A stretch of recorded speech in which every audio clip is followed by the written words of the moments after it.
Então, vamos seguir com a nossa programação agora, ainda nesse nosso eixo, com o nosso próximo palestrante, que é o Paulo Morales Maier, um velho conhecido. Então, apresentando um pouco do Paulo, ele possui graduação em Psicologia pela Universidade Estadual de Londrina e mestrado em Análise do Comportamento pela Universidade Estadual de Londrina e doutorado em Teoria e Pesquisa do Comportamento pela Universidade Federal do Pará e pós-doutorado em Ensino pela UniOeste, em Foz do Iguaçu. Atualmente é docente do curso de Psicologia da Universidade Ceúma, em Imperatriz, no Maranhão. Então, Paulo Maier, cadê você? Quanto tempo, meu amigo? Muito bom te ver aqui. Um grande prazer poder te ouvir nesse tema relevante, nesse momento que esse tema é mais relevante ainda, está mais em voga, né?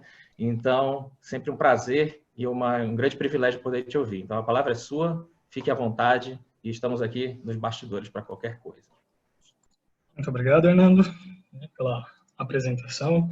Da mesma forma, é um prazer estar aqui com vocês, né? Tá todo mundo num momento de bastante atividade, várias tarefas. Fui até questionado recentemente aqui em casa, como que você ainda me aceita participar de mais uma palestra ainda no sábado, né, no meio dessa turbulência toda? E eu falei, né, eu acho que quando vem um convite da UFPA é quase que um dever moral da minha parte, né? É um prazer estar sempre com vocês, vendo a jornada de análise do comportamento da UFPA crescer e tomar essa proporção que tomou. O Pedro estava me falando que já estavam com mais de 1.000 participantes inscritos, né? Então, parabenizo a iniciativa de vocês.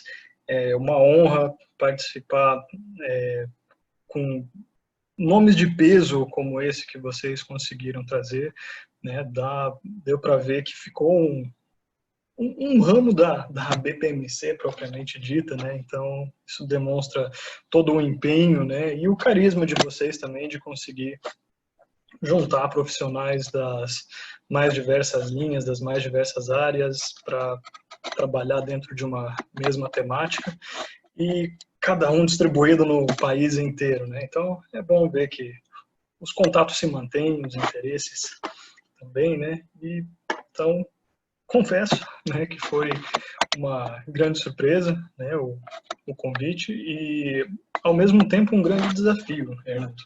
Quando o Pedro veio falar comigo, a proposta inicial dele era que eu tentasse trazer uma leitura em relação ao controle aversivo e polarização política, né? Uma questão que está bastante alta, assim, eu acho que ficou bastante evidente nessas últimas eleições o quanto que as relações sociais, o quanto que as atividades, inclusive até familiares, né, muitas vezes ficaram prejudicadas por questões de opinião em si.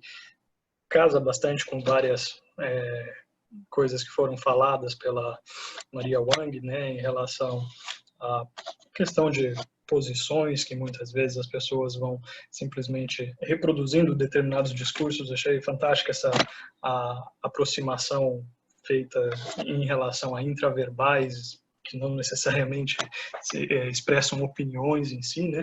Então, claro que foi um grande desafio trazer uma área que eu já venho trabalhando há alguns anos, que é o controle aversivo, para uma questão social que está em evidência, né? A aproximação propriamente dita, né?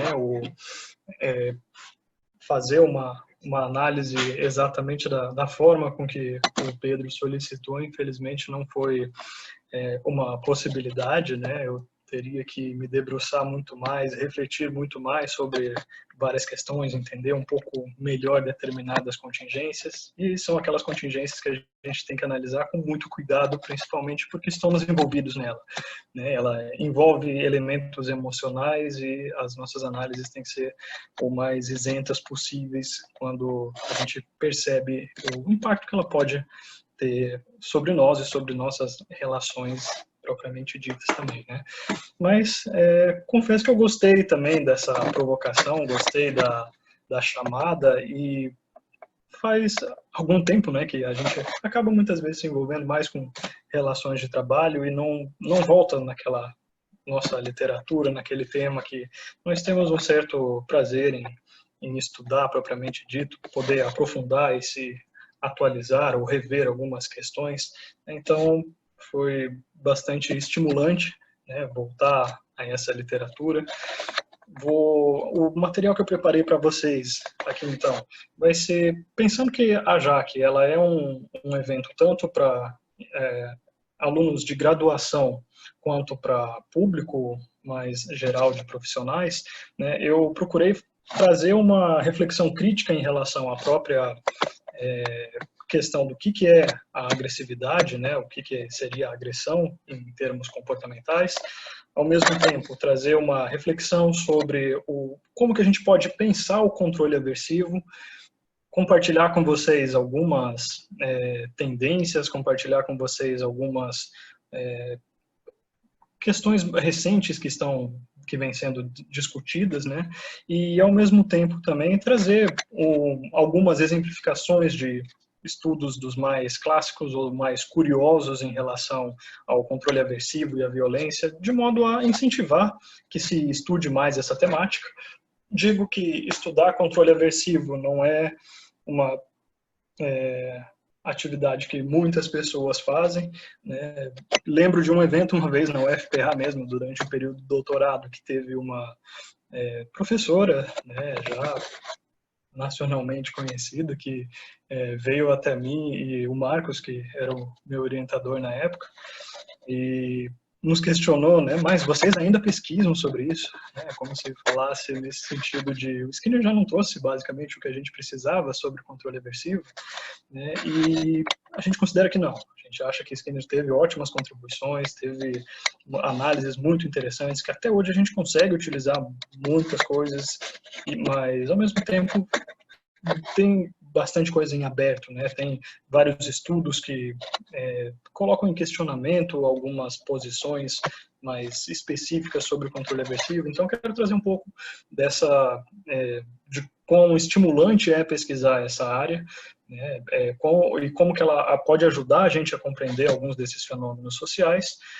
E, ao mesmo tempo, né, ao final, vou querer trazer alguns insights que eu tive ao retomar essas leituras, coisas que ainda não me haviam ocorrido, mas que eu acho que a gente pode, tanto a partir de uma nova forma de pensar o controle aversivo, a gente pode repensar também o impacto que ela tem sobre o comportamento social, em especial sobre a agressividade. E aí eu vou tentar dar uma pincelada em si, em relação a essa questão da polarização política e como que uma coisa ainda está envolvida com a outra. Mas já confesso que não vai ser um tema tão central, vai ser muito mais uma tentativa de aproximação ao final em si, né? Digo que isso tem muito mais a ver em relação à minha agenda do que em relação à organização do evento, ok? Então, o Pedro me convidou com antecedência mais do que suficiente, eu até enrolei para dar a resposta para ele, né? Então, ele me ajudou negociando alguns temas em si que a gente pudesse discutir com alguma facilidade mais direta em si. Então, agradeço a própria flexibilidade e elogio novamente a organização do evento, de contactar com antecedência suficiente para que o pessoal se organizasse, né? Mas às vezes o pessoal aqui não é organizado mesmo, relaxa. Hernando, gostaria de saber como é que fica, né? O que eu estou vendo aqui no Zoom apenas, eu acho que é a comissão organizadora, né? Os participantes, eles não ficam...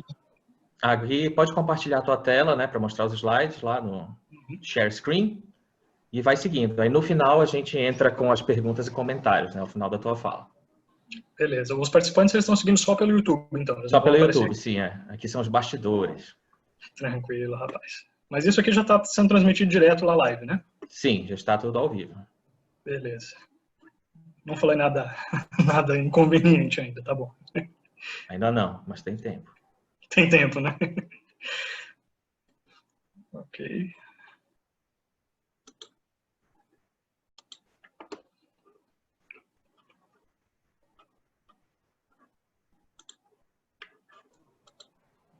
Pronto, compartilhou aqui já. Aparecendo, né? Beleza. Bom, então, como apresentado aqui para vocês, eu vou trabalhar a temática de controle aversivo e agressividade social, né? Vocês vão ver que vai ter muito material, assim, antigo, né? E uma das mensagens que eu gostaria de deixar aqui é poder compartilhar com vocês alguns dos materiais mais relevantes e mais interessantes, tá? Então, alguns deles eu não vou entrar em detalhes, mas principalmente para quem tem interesse ter, pelo menos, acesso a uma certa indicação de material que não é muito citado, mas que traz contribuições bastante interessantes. E, ao mesmo tempo, uma outra coisa que eu gostaria de destacar é que tem muita coisa publicada interessante sobre essas questões, e mais interessante ainda, muita coisa da década de 70. A famosa década de 70 foi fantástica ali, dos anos 60, 70 no controle aversivo, foi onde a gente teve talvez as melhores pesquisas, os estudos mais interessantes. E não é por uma questão de que o controle ético era diferenciado e a gente tinha mais acesso a poder trabalhar de formas diferenciadas na pesquisa básica, principalmente com animais, mas porque o interesse, né, a quantidade de publicações em si, ela foi diminuindo mesmo ao longo do tempo. E então essa palestra é também um convite a gente retomar essa literatura. Digo para vocês que conforme eu ia levantando algumas informações gerais para apresentar aqui, ia dando aquela vontade de fazer revisões bibliográficas pontuais sobre cada uma das questões que eram abordadas. Tem muito material interessante e eu acredito que nós já tenhamos muito mais conhecimento do que a gente imagina sobre o assunto. O que está faltando é juntar esses conhecimentos e fazer uma análise crítica, fazer uma discussão em relação a questões atuais, em relação a novas proposições teóricas em si. Ela é basicamente fazer aquela parte de articulação do conjunto de conhecimentos com a quantidade de teoria ou a qualidade das teorias que a gente tem relacionadas, né? Então, deixa eu só tentar ver aqui se eu consigo tirar essa... que ela não me atrapalha. Então, a agressividade, se a gente for fazer uma leitura comportamental, eu achei bastante interessante, né? Não conhecia essa definição que Leite, 1987, apresenta, né? Encontrei ali no site Comporte-se, ok? Então foi num artigo publicado ali numa matéria da Maria Esther Rodrigues, né, de 2012, o link vai estar ao final para quem quiser acessar, e Leite faz eu acho que sem tentar diretamente fazer isso, ele basicamente descreve a agressividade a partir de um elemento muito conhecido do analista do comportamento, né? Ficou uma definição que descreve basicamente a relação de uma contingência, estímulo, resposta e consequência, e que dependendo da forma com que, voltando então para o que a Maria muito bem trouxe para a gente, né, quando a gente pensa em relações verbais, a gente está falando em funções, a gente está falando em operantes em si. Então, dependendo do contexto em que o termo agressividade está sendo utilizado, cada um desses elementos da contingência acaba ganhando maior destaque. Então, comportamentalmente falando, né, eu digo que eu já estava pronto para trazer uma definição de agressividade que focasse no operante em si, que jogaria a questão puramente para os resultados, como aquele clássico exemplo do operante que ele é determinado pela alteração ambiental que ele produz, né? Então, qualquer resposta dentro daquela classe que produz um efeito ambiental similar vai ser taxado como aquele operante em si. Por exemplo, o clássico exemplo de abrir a porta, né? Podemos usar a mão, podemos usar o pé, podemos usar a boca, podemos pedir para alguém abrir, mas todos eles são operantes, o mesmo operante de abrir a porta em si, caracterizado pela alteração ambiental, que é a porta aberta. Na agressividade, então, eu digo que, inicialmente, pensei, vai ser para passar uma definição rápida e a gente não ficar discutindo muito a parte conceitual, seriam basicamente aquelas ações que produzem algum tipo de estimulação aversiva ou danos a alguma propriedade, né, ou a alguma outra pessoa. E, para minha surpresa, foi interessante que o autor traz que essa mesma análise pode ser levada tanto para o evento antecedente, quanto para a topografia da resposta, quanto para as consequências. E, enquanto analistas do comportamento, pelo máximo que a gente entenda a agressividade enquanto uma relação operante, né, e que vai ser basicamente caracterizada, então, pelo efeito no ambiente em si, por estar infligindo dor, por estar proporcionando dano, por estar, seja dano a um objeto ou a uma outra pessoa, né? Ou podemos falar até de autoagressividade quando a própria pessoa está se lesionando a partir daquela ação em si. Mas, enquanto analistas do comportamento, às vezes a gente vai se deparar com pessoas falando sobre agressividade, e aí é interessante a gente entender sobre quais parâmetros, sobre quais controle de estímulos elas estão se baseando, né? Então, outras formas de se pensar a agressividade seria em relação às condições antecedentes, né? Ou aos estímulos que antecedem um episódio agressivo. Então, como, por exemplo, a própria frustração, estados emocionais, como a raiva ou a cólera, eles vão fazer parte, né, de um elemento da definição da contingência, né? Não que eles definam a agressividade em si, mas eles vão sinalizar que gera-se o espaço para se falar da agressividade, né? E, principalmente, então, o segundo elemento, né, que geralmente é caracterizado pela topografia da própria resposta. Então, são características, né, como agredir fisicamente, né, estapear, cuspir, chutar, morder, respostas que, na sua grande maioria das vezes, causam algum tipo de lesão, algum tipo de dano no outro organismo, né? Eu acho bastante interessante, né, que lembro na graduação, o professor Ari, né, Bassa do Nascimento, ele falava que a gente tem que cuidar para não focar só nas características topográficas, porque o comportamento de apertar um botão de uma criança jogando videogame, né, ele não é uma resposta agressiva, tipicamente. Né? Mas o comportamento de apertar um botão num joystick, num avião de guerra, em que você está lançando um míssil ou soltando uma bomba, a função daquele comportamento e o resultado dele é completamente diferente. Então, pelo máximo que a comunidade verbal, muitas vezes, se foque na topografia, a gente tem que saber entender essa questão funcional, né? E sim, né, para o analista do comportamento, o grande foco ainda vai estar na questão de quais são as alterações ambientais, ou seja, a função, né, que aquele comportamento tem naquela situação. Retomando, então, o estudo sobre agressividade, né, eu entrei rapidamente no Google Acadêmico e alguns termos que aparecem associados, então, com bastante frequência, a gente vê que tem tanto agressividade, agressividade induzida, busca por agressividade. É uma literatura que não... Em português a gente tem algum material, mas em inglês é absurdamente a diferença de contribuições que a gente tem, né? Então, alguns desses termos em português não fariam muito sentido, mas é interessante o quanto que na literatura inglesa eles estão trazendo, então, uma perspectiva muito comportamental da agressividade. É muito comum, você nem precisa colocar behavior para procurar sobre agressividade, eles vão estar tratando muito com a questão do comportamento agressivo em si. Então é interessante a gente ver que às vezes fica aquele receio, né, de onde está a análise do comportamento, como está o behaviorismo, né, que o seu território, o seu espaço, né, a gente sempre ouve como se estivesse reduzindo.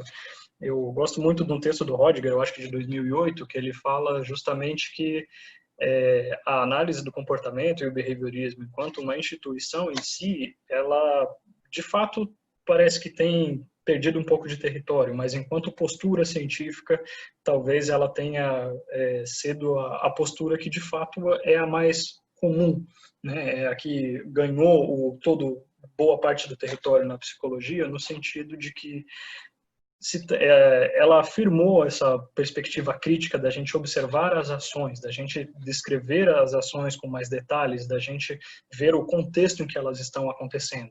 Mesmo que depois dê aquela modificada de interação, de tentar entendê-la a partir de processos biológicos, a partir de processos cognitivos, o comportamento em si ganhou a evidência.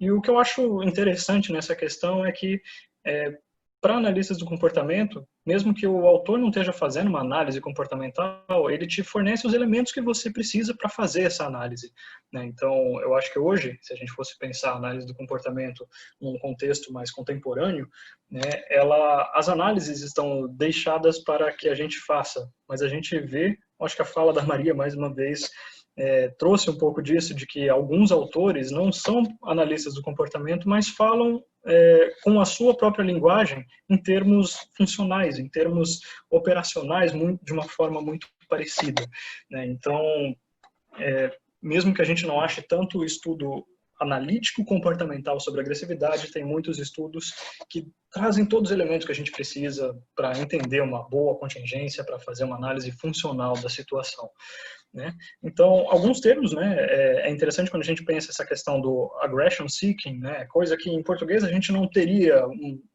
não conseguiria achar essa questão de busca por agressividade, mas é um comportamento diferente, a questão de você agredir e de você se comportar de modo a ter acesso à agressão, né? Então, tem muitos estudos experimentais interessantes que discutem essa questão do quanto que a busca por agressividade em si é um comportamento específico que tem origens biológicas e que tem funções bastante diferenciadas, né? Tem algumas pesquisas também, confesso que essas foram as que eu não consegui muito acesso, mas tem material muito interessante, principalmente em pesquisa com ratos, da questão de infligimento. Coloco até em aspas aí, porque eu acredito que seja um neologismo bem feio, isso daí, né? Mas pesquisas em que um animal induz dor no outro, por exemplo, né? Não necessariamente dele simplesmente morder ou atacar, mas, por exemplo, ele poder dar um choque no outro. Teve uma pesquisa recente, eu acho que foi do ano passado, ou no começo desse ano, que foi muito interessante, que eles estavam estudando empatia. E olha como é interessante essa questão de que, muitas vezes, para entender a agressividade, a gente tem que ir para o seu oposto, né? E nesse estudo, o rato tinha a possibilidade de se alimentar, né, pressionando a barra, e só que tinha duas barras, né? Uma das barras produzia mais alimento e num esquema de reforço menos exigente. E a outra barra produzia mais, o custo de resposta era maior, né? Então ele recebia menos comida e tinha que trabalhar mais. Só que tinha uma parede de vidro, né? E do outro lado tinha um rato. Na barra que oferecia menor custo de resposta, o rato pressionava a barra e, além de ganhar comida com menos custo, ele produzia um choque no outro rato. E o que foi visto? Que quando isso acontecia, o rato parava de pressionar essa barra e ia se alimentar a partir da outra barra. Você fala, nossa, interessante, né? Então o animal é sensível à dor do outro, né? Podemos falar de empatia. Mas aí começaram a mudar os parâmetros do estudo. Começaram a mudar as contingências de modo que o custo de resposta fosse alterado para a discrepância entre uma barra e a outra começou a ser muito mais acentuada. Então, conforme o rato tinha que trabalhar muito menos e ganhar muito mais na barra que produzia o choque no outro, ele ignorava a questão de que o outro rato estava recebendo choque e começava a se comportar diretamente naquela barra que produzia maiores ganhos, independente do outro rato estar sofrendo dor ou não. Então, nesse ponto, né, dá para a gente ver que existem materiais que podem trazer um pouco dessa questão de polarização política, nessa questão de ética social, etc., né?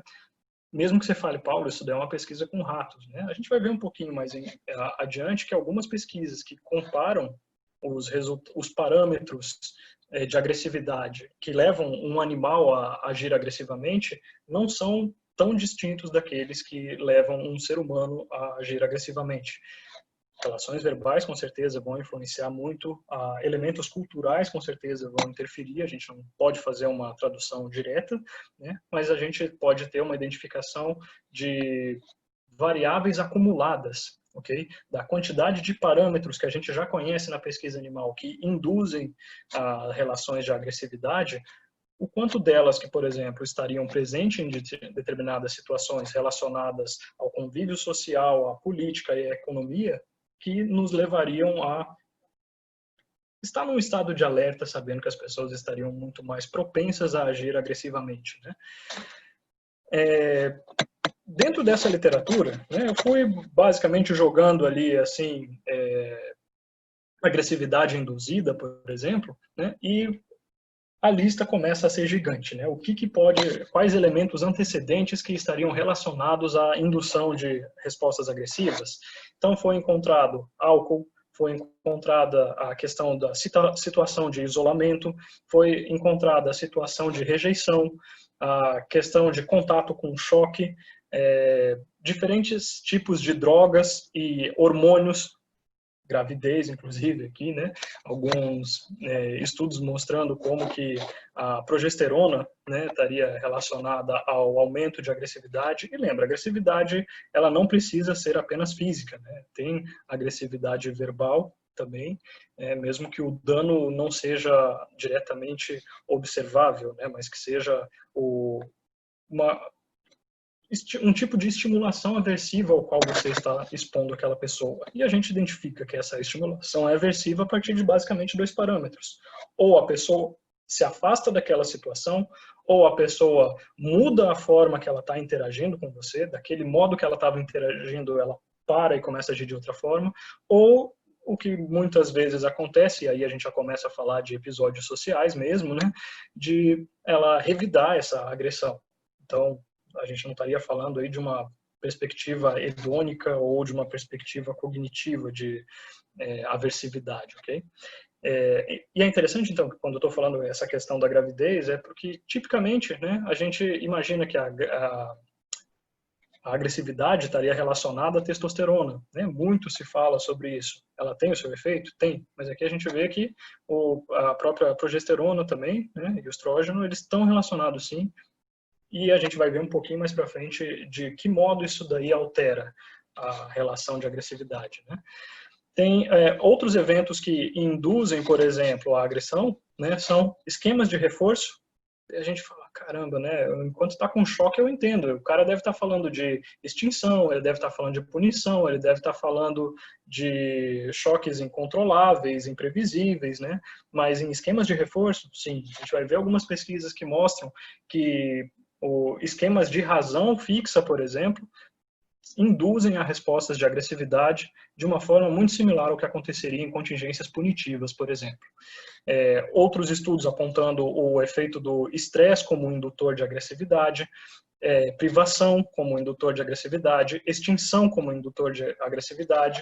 E na hora que a gente começa a juntar todos esses elementos, a gente vê que tudo isso aqui está presente na sociedade, de um certo modo, né? A gente pode, é claro, traduzir o choque para qualquer relação de punição positiva em si, de uma forma genérica, onde os comportamentos estão produzindo contato com gritos, com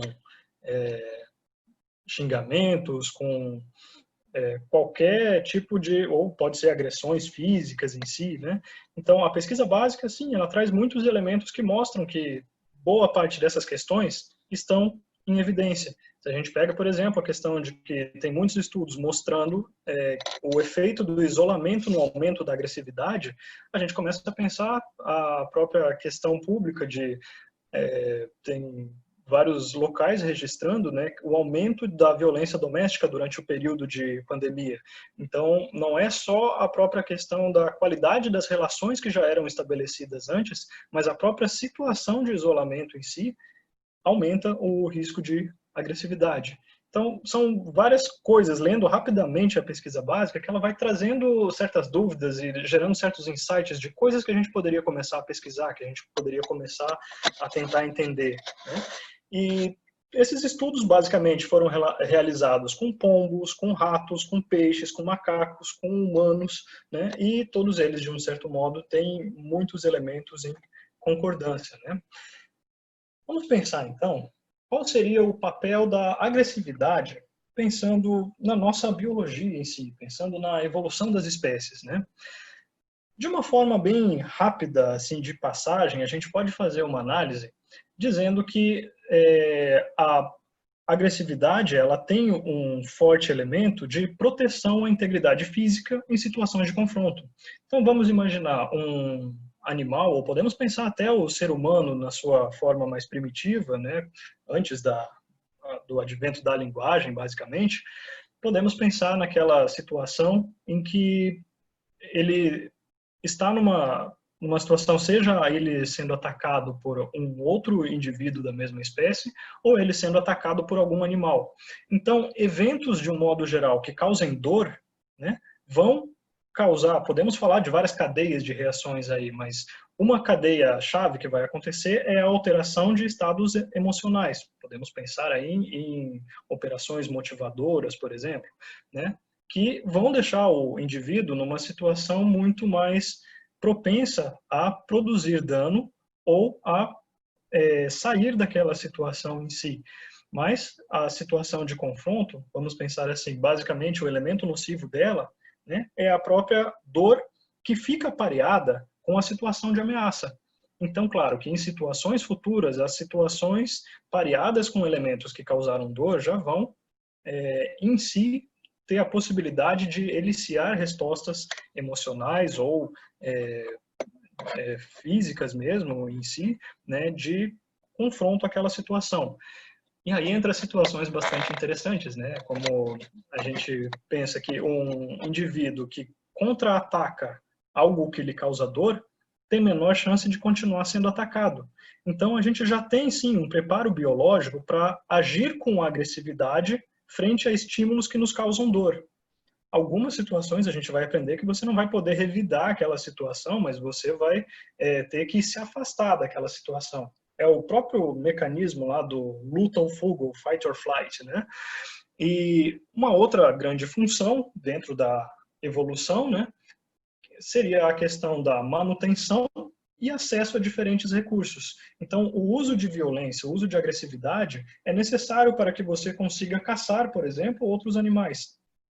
Uma vez que você tenha essa caça, você vai ter que proteger, porque aquele animal morto vai ser um grande banquete para outros predadores. Então você vai ter que saber proteger esse teu recurso.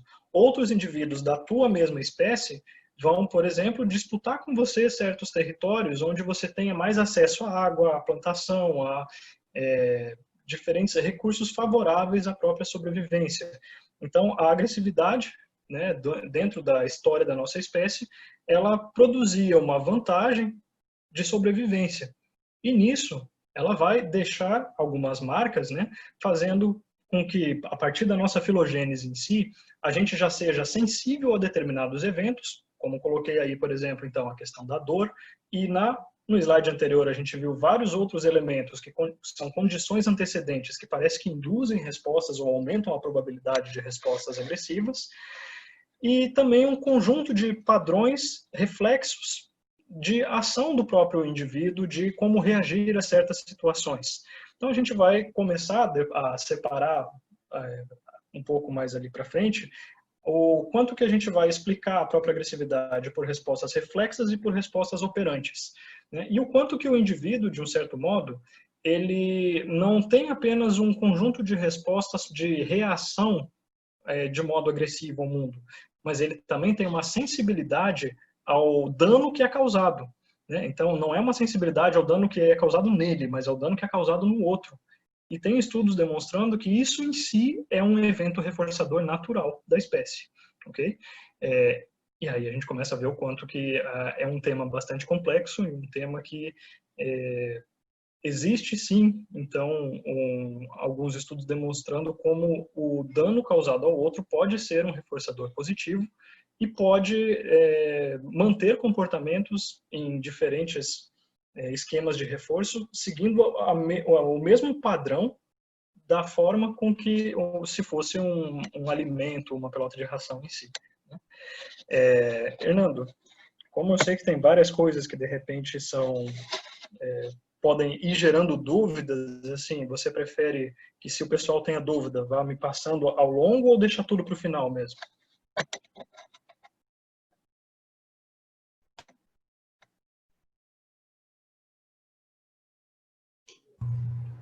Oi, Paulo. Kenji aqui falando. Eu acho que a Ei, gente Kenji. pode... Tudo bom, Paulo? Eu acho que a gente pode deixar para o final as perguntas e os comentários que tiverem mesmo. Por enquanto, tá Beleza. ok, tá sus aqui nos comentários. Tranquilo. Obrigado, Kenji. Em relação, então, à sensibilidade, a gente pode dizer que o indivíduo já nasce sensível a certos eventos e já tem algumas respostas reflexas de reação a esses eventos que são respostas tipicamente agressivas, ok? Em relação à ontogênese, então, a gente pode falar desse valor reforçador negativo e positivo de respostas agressivas. É aqui que, por exemplo, então, uma ação agressiva, desde quando criança, eu costumo dizer em sala, né, que um indivíduo com atraso de desenvolvimento é comum serem crianças agressivas, mas não é por uma questão genética, não é por uma questão de gênio, não é uma questão biológica, é uma questão de que enquanto a gente tem mais atraso para desenvolver a fala e para lidar com relações verbais, por exemplo, né, que é um comportamento social bem mais sofisticado, a agressividade acaba sendo um dos recursos mais úteis e mais práticos. Pensa numa criança que quer que ela avista um brinquedo interessante, se a outra criança não permite acesso, ela ou pode ficar privada daquele brinquedo ou ela pode agredir a criança e ter acesso. Isso vai mostrando que a própria empatia também ela demora, ela tem um elemento comportamental de ser desenvolvido, porque é muito comum crianças simplesmente pegarem o brinquedo que elas querem, independente de se a outra está chorando, empurrar o outro, morder o outro e ficar com o brinquedo.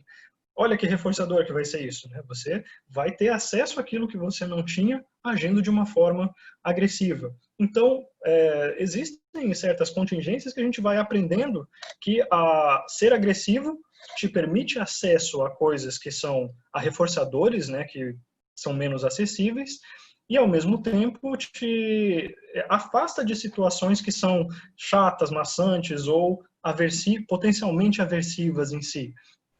Então, tem todo um elemento de aprendizagem das vantagens obtidas diretamente com o uso de respostas agressivas, né? E tem também elementos culturais que a gente pode falar, como, por exemplo, a própria questão de como que a cultura lida com a agressividade. Como que a cultura, muitas vezes, se a gente pensar na nossa cultura ocidental, baseada no capitalismo, a gente sabe que os recursos eles são limitados e a oferta, a demanda por eles é muito ampla, né? Então, é uma sociedade que lida com competição. E a gente já viu no slide anterior que elementos de extinção e até esquemas de reforço diferenciados podem ser elementos que induzem a agressividade. Então, essa cultura de competição, no sentido de que você tem que conquistar o seu espaço, né, ela gera um pouco esse espaço, né, de aceitação de certas respostas agressivas. O próprio mercado, né, econômico em si, financeiro, muitas vezes descrevem como uma postura adequada, né? O próprio gestor ter uma postura agressiva no mercado, coisas assim, né? Os próprios eventos que a própria sociedade organiza, né? Então, por exemplo, eventos de MMA, eventos de luta, por exemplo, eles são extremamente divulgados na mídia, eles são extremamente comprados e difundidos. Então, de um certo modo, a sociedade tem isso demonstra, né, o quanto o próprio valor reforçador de ver situações de agressividade, de produção de dano, né? Mas além disso mostra o quanto que a sociedade tem uma certa tolerância e um certo incentivo a certas atividades agressivas em si, né? Pelo máximo que se fale que é esporte, né? A gente sabe que está lidando com produção de danos, independente de ser consensual ou não, né? E a própria questão da modelação, né? A gente pode ver que o controle social em si, ele é muito aversivo. Ele é um controle social que, ao trabalhar com punição, né, muitas vezes o sistema em si penaliza, ele promove dano ou contato com eventos aversivos para o indivíduo. E aí ensina o indivíduo também a agir socialmente dessa mesma forma. Trazendo então para quais seriam os potenciais elementos biológicos relacionados agressividade, gente? A gente pode dizer que existem características da espécie. Em que sentido? Características anatomofisiológicas, por exemplo, de espécies maiores, predadores, né? A gente sabe que algumas espécies são naturalmente mais agressivas do que outras, né? Existem características genéticas, como, por exemplo, diferentes níveis hormonais ou alterações em certas regiões hipotalâmicas. No estudo de May e Kennedy, por exemplo, eles descrevem que nem todo, quando você vai fazer pesquisas de agressividade com o rato, no sentido de que você dá acesso do rato a ele agredir outros, né? Nem todos são sensíveis a isso, né? Mas alguns, com uma baixa latência, na hora que tem a possibilidade de atacar um intruso, eles já atacam. E a gente vai ver que isso daí tem elementos de comportamento operante muito fortes, né? Então, mostrando que existem sim alguns indivíduos que eles têm algumas características biológicas que deixam eles mais sensíveis à agressividade, sim, do que outras pessoas. Claro que no nível humano é muito difícil a gente conseguir separar o que tem desse nível biológico em si, nessas regiões hipotalâmicas propriamente ditas, e o que essas e separar exatamente o que dessas regiões hipotalâmicas não mudou no mundo a partir da própria das interações dele com o mundo, né, das contingências às quais ele foi exposto. Então, é bastante arriscado, mas existem sim alguns fatores biológicos que deixam pessoas mais vulneráveis a atacar outros do que outras pessoas, né? E características de gênero, né? Então, tipicamente, a gente sabe que os machos nas diferentes espécies são mais agressivos do que as fêmeas, o que não quer dizer que só eles sejam, né? Mas estudos mais contextuais mostram, por exemplo, que machos muitas vezes agridem em situações relacionadas a recursos, a território e a formação de parceiros, principalmente parceiros sexuais. Já as fêmeas, muitas vezes, elas vão ser agressivas no momento relacionado à proteção de prole. Então, volta para aquela questão da própria gravidez que eu tinha falado há pouco, né? Alterações hormonais específicas, né, vão induzir a situação de proteção de um determinado indivíduo, né, de alguns recursos relacionados a ele, de modo independente do dano que possa causar, por exemplo, a outros indivíduos. Aqui, de novo, a gente já está vendo, então, que o elemento familiar em si, já produz alterações biológicas, inclusive, nos pais, que podem fazer com que eles se tornem indivíduos mais agressivos, no sentido de proteger os recursos e os bens para os seus. Eu acho que o nosso tempo está meio que escasso, né? Então eu vou passar um pouquinho mais rápido, é até as 4h20 que a gente tem, certo? Isso. Então bora lá. A gente pode falar que existem elementos respondentes e operantes. Por exemplo, no estudo de Ezrin, Hutchinson e Hake, 63 e 64, vamos falar um pouquinho dos dois juntos, né? Eles expuseram macacos a choques e depois davam acesso a diferentes objetos para eles, né? E é interessante que a resposta que o animal emitia era uma resposta reflexa. Basicamente, ele atacava, ele agarrava os objetos e mordia. Só que conforme você ampliava essa exposição dele, o que acontece? O animal continuava mordendo objetos que eram macios, mas não atacava mais objetos que eram rígidos ou que eram duros, né? Então isso daí vai mostrando que mesmo sendo uma resposta reflexa, muitas vezes, a resposta agressiva induzida por algum estímulo que produza dor, ela tem um controle operante, mostrando que, inclusive,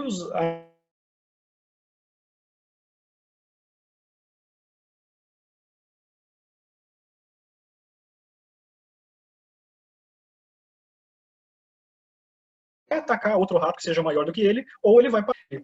Se o se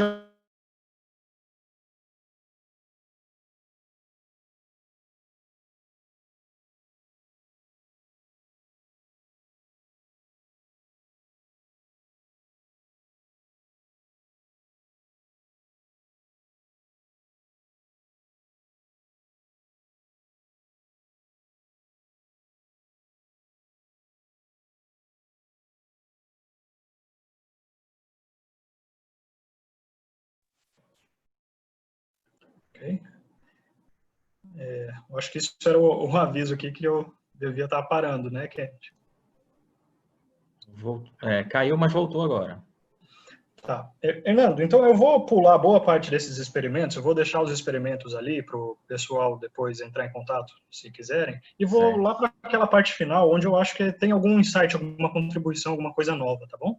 Vou tentar resumir ali de uns 5 minutinhos para não atrapalhar o restante, então, do andamento, pode ser? Combinado. Então tá. Peço desculpas por falar mais do que, me demorar mais do que o planejado, tá? Então vamos lá. Tem muitos estudos, gente, mostrando, por exemplo, que o controle, que a agressividade ela pode ser induzida por esquemas de reforço. Então, algumas delas mostram, por exemplo, só rapidinho aqui falar dela, que o Gentry, em 1978, ele identificou que usando um esquema de razão fixa, logo depois que o animal recebe o alimento, ele já tem aquela famosa pausa após reforço. Se ele tiver acesso a outro animal, ele vai lá e ataca esse outro animal. Então, é uma contingência puramente de reforço positivo, mas que simplesmente na hora que ele completa a contingência de razão, ele ataca. Podemos pensar que não está muito longe do que nas nossas situações econômicas em si, né? Mas depois eu vou chegar nesse paralelo. Existem outros estudos mostrando, por exemplo, que se você está num esquema múltiplo, em que o animal tem uma luz sinalizando um esquema de razão fixa 65 e outra luz sinalizando um esquema de razão fixa 2, e durante esse período ele tem a oportunidade de produzir o contato com outro animal para atacá-lo, no esquema, quando ele está com a razão mais alta, induz ele a se comportar de um modo operante, a produzir contato com outro animal e atacá-lo. Ou seja, ele não vai ganhar nada mais de comida, não tem nenhuma outra vantagem a não ser agredir o outro, que não tem nada a ver com a história, né? Nada muito diferente do que a gente vê com humanos, né? Então, na revisão de Fredrickson e Peterson, eles viram que nessas agressões induzidas por esquemas de reforço, basicamente o momento da contingência em que o animal agride e que o humano agride difere, mas que os parâmetros que levam o animal a agredir não são diferentes dos parâmetros que levam o ser humano a agredir. Com isso, então, a reflexão que eu gostaria de trazer talvez fosse interessante a gente não pensar o controle aversivo apenas na questão de um estímulo, mas voltar para a própria definição de estímulo. O estímulo não é um objeto, ele não é alguma coisa pontual no mundo. Ele é uma mudança ambiental. E aí a gente tem vários autores trazendo essa leitura de pensar a contingência comportamental como transição de uma situação para outra. Temos o Smith falando de um contínuo entre reforço e punição a partir das diferenças de transição de uma contingência para outra, né? Então, se você está no emprego ganhando mais e agora você passou para um emprego ganhando menos, esse emprego, mesmo sendo reforço positivo, vai ter um valor de punição, vai ter um valor aversivo, porque a contingência enfraqueceu, a magnitude do reforço diminuiu. Então, ele tem reflexões muito interessantes para a gente pensar reforço e punição pelas transições de contingências e não pela própria questão do estímulo em si, que é a consequência. Morse e Kelleher têm uma leitura bastante parecida com essa do Smith, trazendo a questão dos esquemas de reforço em si, né, o quanto que eles têm elementos aversivos e reforçadores. Premack chama muito essa questão de diferentes tipos de ações e tipos de consequências que são produzidos, e a sequência dessas contingências pode levar a elementos aversivos ou não. Então, por exemplo, estudar primeiro e ver futebol depois. A sequência de atividades da pessoa na sua rotina pode ser um elemento que induza a situações de aversividade, pensando que o efeito emocional da aversividade é deixar a pessoa mais propensa à agressão. Okay? E Baum também está falando de análises molares e realocação de respostas para sair daquela relação diretamente de qualidade de consequência, né? Juntando tudo isso, então, gente, tentando trazer para uma análise social, a gente pode pensar que as relações econômicas funcionam de um modo muito parecido com esquemas de reforço. Pensa, por exemplo, na inflação, né? A inflação faz com que a razão do esquema continue constante, ou até aumente, mas que a magnitude do reforço diminua. Ou seja, você continua trabalhando ou trabalhando mais e está tendo menor poder aquisitivo. está tendo menos acesso a reforçadores com a mesma carga de trabalho. Isso daí é uma transição de duas contingências tipicamente vistas como de reforço positivo, mas que nessa situação ela pode induzir a pessoa a estados emocionais que levem, então, o indivíduo a se tornar mais propenso a situações de agressão. E trazendo toda essa relação, então, pensando numa questão política, a gente pode pensar que, desde daquele elemento evolutivo, né, de que a agressividade ela pode te gerar mais possibilidades de manutenção de recursos, né, e que a questão de rejeição e a questão de isolamento também estão relacionadas a elementos aversivos, a agressividade em relação a indivíduos que têm posição contrária é, de um certo modo, uma forma coercitiva, se a gente pegar a própria definição de Seidman, né, de algum certo modo manter aqueles privilégios, manter aqueles acessos, aqueles reforçadores que geralmente você teria ao endossar determinada campanha, ao endossar determinada ideologia específica em si, né? Gente, posso falar vou deixar aqui o e-mail à disposição, né? Quem tiver interesse nos slides com as referências e esses detalhes a mais do que foi passado, pode entrar em contato tanto comigo quanto com a comissão da JAC, que eu vou deixar disponibilizado para eles. E, mais uma vez, desculpa correr com tudo aí, assim, não era o planejado.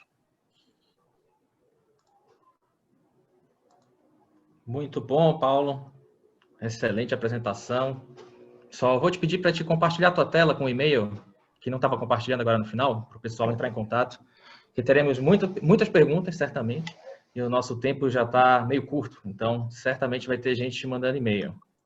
Então, sempre bom te ouvir falar sobre toda essa questão do controle aversivo e punição, né? Muita coisa para debater, está aí o e-mail do Paulo, olha aí, quem quiser, para entrar em contato com mais perguntas e coisas do tipo. Então, é muita coisa para discutir, né? Como tu falou, cada um desses teus slides aí era um evento inteiro, né? E são coisas relevantes, coisas que são atuais, e o Todorov já cravou lá, né? Quem tem medo de punição, né? A gente, como pesquisador, não. A gente tem que estudar, né? Na verdade, precisa de mais gente estudando, né? Então, é importante formar mais pessoas que trabalhem nisso, porque é essencial para a gente entender como o nosso comportamento ocorre no mundo real, né?